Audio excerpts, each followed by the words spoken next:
Market లో invest చేసి మీ డబ్బులు డబుల్ చేసుకోవాలనుకుంటున్నారా? సుందరరామిరెడ్డి గారి లైవ్ సెమినార్ కి అటెండ్ అవ్వండి.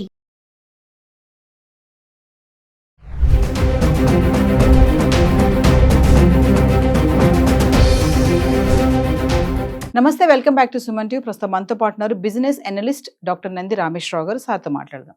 నమస్తే సార్. నమస్తే సార్, ఇప్పుడు ఈ బంగారం వెండి ధరలు అంతర్జాతీయ విపణికి అనుగుణంగా ఉంటాయా అంటే ఏం చెప్తారు సార్? అంటే ప్రస్తుతం యుద్ధ వాతావరణం నెలకొంటుంది కదా, ఈ సమయంలో వీటి ధరలు అనేవి హెచ్చుతగ్గులు అవ్వడానికి అంటే యుద్ధం యొక్క ఇంపాక్ట్ ఎలా చూడొచ్చు అంటారు వీటి మీద? ఇంపాక్ట్ డెఫినెట్గా ఉంటుందండి.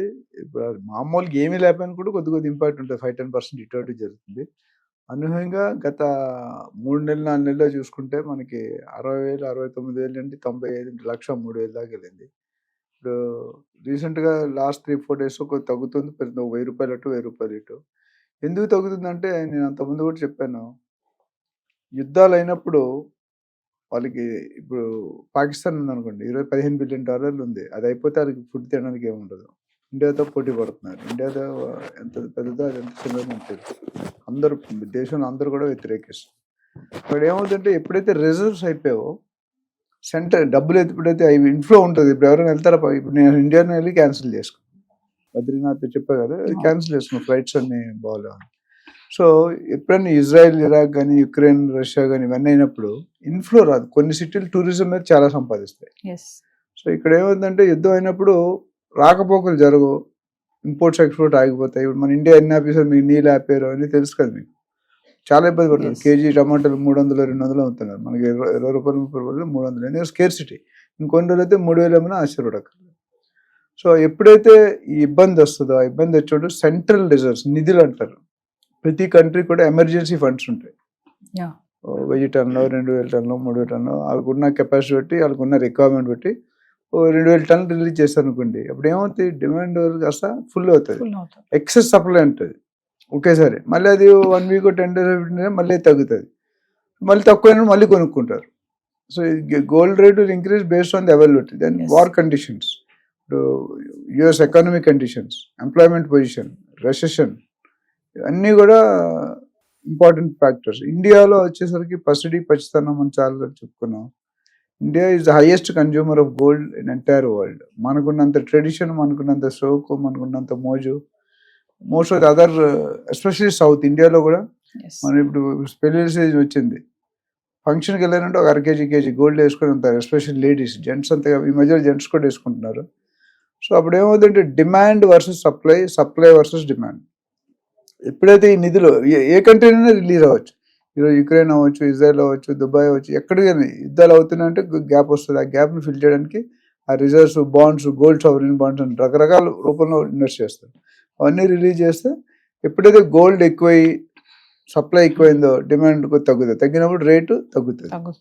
ఎప్పుడైతే సప్లై అయిపోయి మళ్ళీ డిమాండ్ పెరుగుతుందో రేటు పెరుగుతుంది. ఇప్పుడు మనకి ఏముందంటే గత అట్లీస్ట్ ఒక 1 month 15 daysలో ఒక 5,000 ఇటు అటు అవుతుంది. 1,03,000 95, 96, 97, 90 ఈ 5-6 వేలు కొట్లాడుతుంది 24 క్యారెట్ బంగారం. సో యుద్ధం ఇప్పుడు ఏంటంటే ఇంకా ఇంపాక్ట్ ఉంటుంది.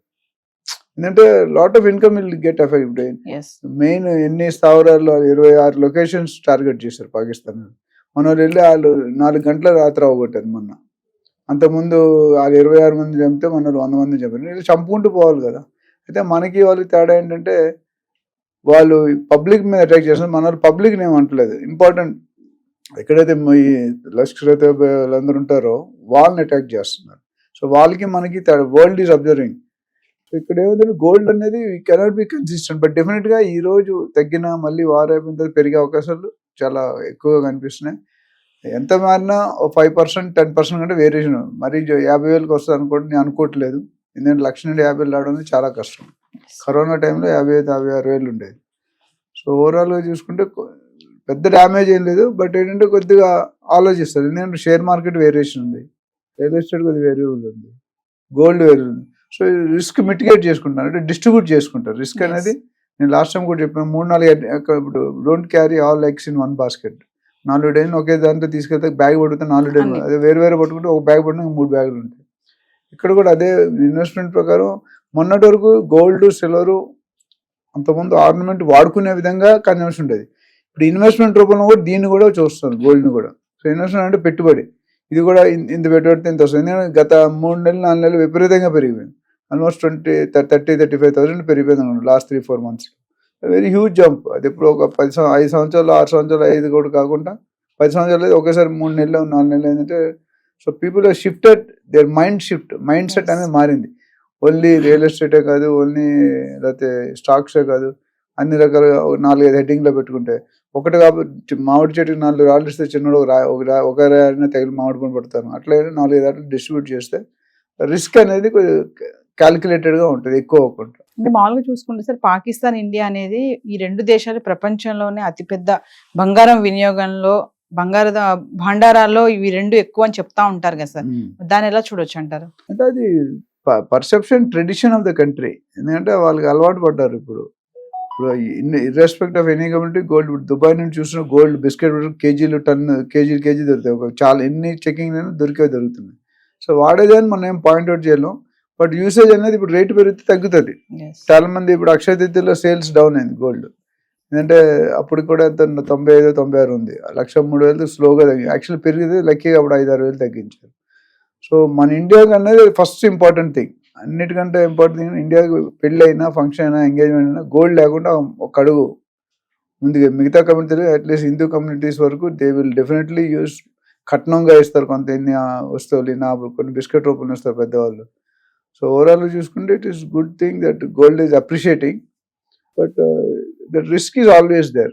ప్రతి దాంట్లో కూడా రిస్క్ ఉంది. ఇది ఒక్కదాంట్లో ఈ మధ్యలో రిస్క్ తగ్గిందని చెప్పాలి. ఎందుకంటే 1,00,000 నుండి ఒక 10,000 తగ్గితే 90,000 కూడా గుడ్ రేట్. అంటే ఏదేమైనా యుద్ధ ప్రభావం అయితే కొంతవరకు మొత్తం ఉంటుంది కొంత ఇంపాక్ట్ అయితే ఉంటుంది. అంటే ఇప్పుడు మేబీ మా నెగోషియేషన్స్ అయితే 2-3 రోజులు ఆపేసేవాళ్ళు, కానీ సీరియస్ అయిందంటే ఇంకో 1 week కూడా ఇట్లా నడిచిందంటే పెద్ద యుద్ధం కింద మారిపోయే అవకాశం ఉంది. ఎందుకంటే నెక్స్ట్ 48-72 hours దీని గురించి ఒక క్లారిటీ వచ్చే అవకాశం ఉంది. చాలా మంది నిపుణులు కూడా చెప్తున్నారు, పొద్దురు కూడా న్యూస్లో చూసి. ఎందుకంటే next coming 72 hours or 3-4 days is going to be severe plan. ఎందుకంటే నరేంద్ర మోడీ గారు పాకిస్తాన్ ఒకటే కాదు, మొత్తం ప్రపంచం మొత్తాన్ని చెప్తున్నారు. ఇండియా అంటే తడాగా కాదు, ఇండియాతో పెట్టుకుంటే మీ ఎలా రిప్లై, ఇది జస్ట్ శాంపిల్ ట్రైలర్ మాత్రం, మనం ఫుల్గా ఉపయోగించట్లేదు. ఉపయోగించామంటే మ్యాటర్ డిఫరెంట్గా ఉంటుంది. Thank you.